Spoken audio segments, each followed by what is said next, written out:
ही मुलं आहेत पहिली आणि दुसरीची.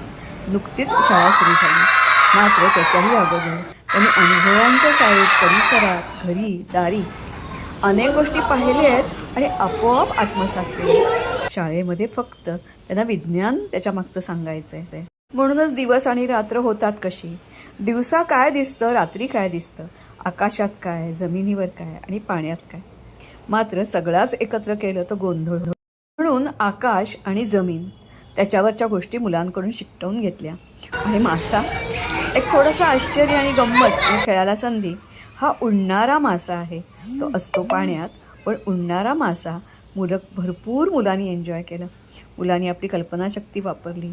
काही गोष्टी त्यांना दिल्या होत्या, काही गोष्टी त्यांनी काढायच्या होत्या, त्यांची स्वतःची क्रिएटिव्हिटी वापरायची होती. रात्र आणि दिवस. आपलं आयुष्यही असंच असतं नाही का, सुखानंतर दुःख, दुःखानंतर सुख. तसं दिवसानंतर रात्र आणि रात्रीनंतर दिवस.